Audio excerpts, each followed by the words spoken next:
Абыев Сыражан 1919 жылы дүниеге келген.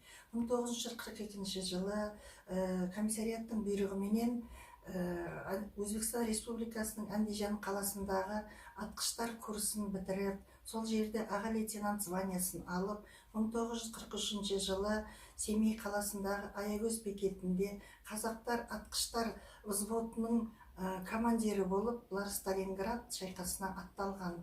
Сол Сталинград шайқасы біткеннен кейін бұларды 3-ші Украиндық фронтына жіберген. Сол Украинада неміс фашистер жаулап алған қалаларында солармен соғысып, соның ішінде айта кететін Краснодон қаласында көмір шығаратын қалада Молодая гвардия деген партизандық жастардың құрған тобының мүшелерін совет әскерлері келгенше неміс фашистері соларды угольная шахта дейді ғой, көмір шығаратын шахтаға лақтырып үлгерген екен.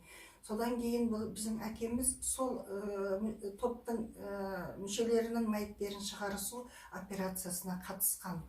Содан кейін Днепр жағасында 1944 жылдың ақпан айында қатты аяз кезінде үлкен шайқастың ішінде менің әкем жарақат алып, сол жарақаттың соншама қатты болғандығынан әкемді кукурузник самолеттің қанатына байлап, Грузияға Тбилиси қаласында орналасқан әскери госпитальға апарып, сол жерде бірнеше рет операция болып, 29 ай ем алып, әкеміз 46 жылдың жаз мезгілінде ауылға аман есен оралған.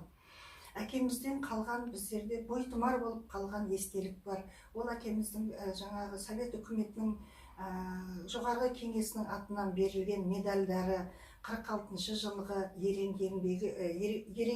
ерлігі үшін, ерен еңбегі үшін, сол жеңіс күндері үшін берілген. Одан кейінгі берілген медальдары мерекелік күндерге 20 жылдық, 25 жылдық, 30 жылдық, 35 жылдық, 40 жылдық жеңіс күндердің, жеңіс мерекелік күндерге берілген медальдары әкеміздің бізге қалған ұрпақтарға біздерге естелік болып қалды.